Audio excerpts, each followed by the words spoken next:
Okay guys, so we got a lot done. I want to show you. So I had this welding here. I welded this, took this piece off from the bar the other day and cut it to size. Used our magnets, moved our welder over to the window, which was the original plan. Hooked it all in. Grinder is here, everything's here. Washers that I needed to put in. I'll show you what I did. Okay, so a little bit at a time, right? And just do your best when you can do it. That's all. So, okay. So what I did was here is I moved this off here and I stacked it up with washers just to get it tight. I rerouted this to the other side and welded it to the side there. I don't know if you can see it, but cut it, re-welded it to the post, and then welded it to the frame itself, to the body. You can see the doors on, so that's a big pain, but it's hard to do by yourself too. So right now, I needed to get this door on, so then I can adjust this. So once I adjust this to the right gap, then I can do my weld. You can see, you know, it's already giving me issues with this gap, but it also has a lot to do with the hinge itself. So just to get this kind of where I need it to be is my goal, was my goal. So there's a gap, of course.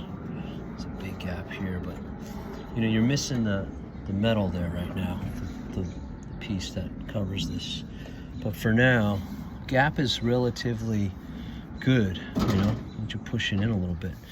And then this is supposed to line up, of course, but we do our best, you know, what the hell, I don't know what I'm doing. So this is the process. So now that we got it on there, and I used, of course, not my regular screw bolts for the door, I just kind of put these in, kind of countersunk them a bit. But I'm pretty happy with what I can do on my own, and you know how far I got in the rain, even welding in the rain, a little wet. So a little dangerous, but this setup is actually exactly how I pictured it, you know, through the window. So I can keep my welder dry and then I can just tack where I need to. So before I do,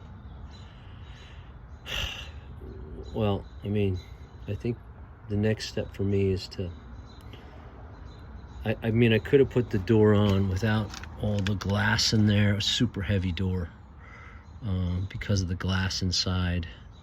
It's a full door. I mean, there's even trim on top, which is gonna be, not gonna be used, but it's all heavy, right? Even the mirror's on there. But the only thing off it is the door handle, which is just a couple of screws to take off that. But it's a heavy door, and to carry that yourself is hard.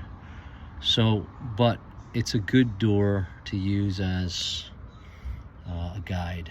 So as you can see, next steps are now being able to determine where the welds go and not to have a horrendous looking, you know, situation.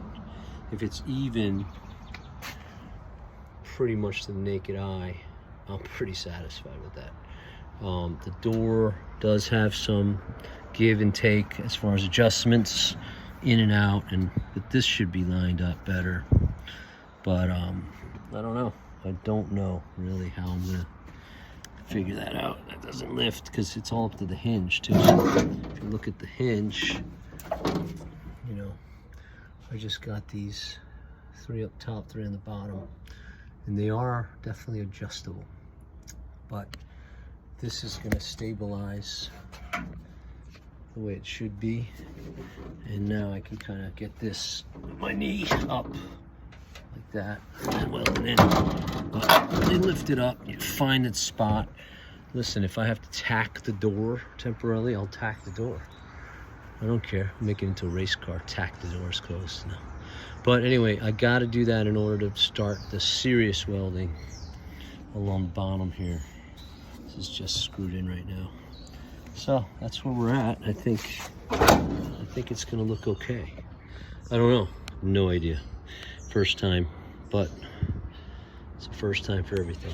So that's where we're at, and we're gonna see if this whole get up and setup is ready to get up and go. And I think we're there. So we do a little bit a day this summer, hoping to have this whole thing welded, maybe before if I'm lucky. At least tacked together, and then I actually enjoy doing the metal body work, but I want to make sure the infrastructure is on properly. So that was tonight's goal. We did it pretty quickly. All right, see ya.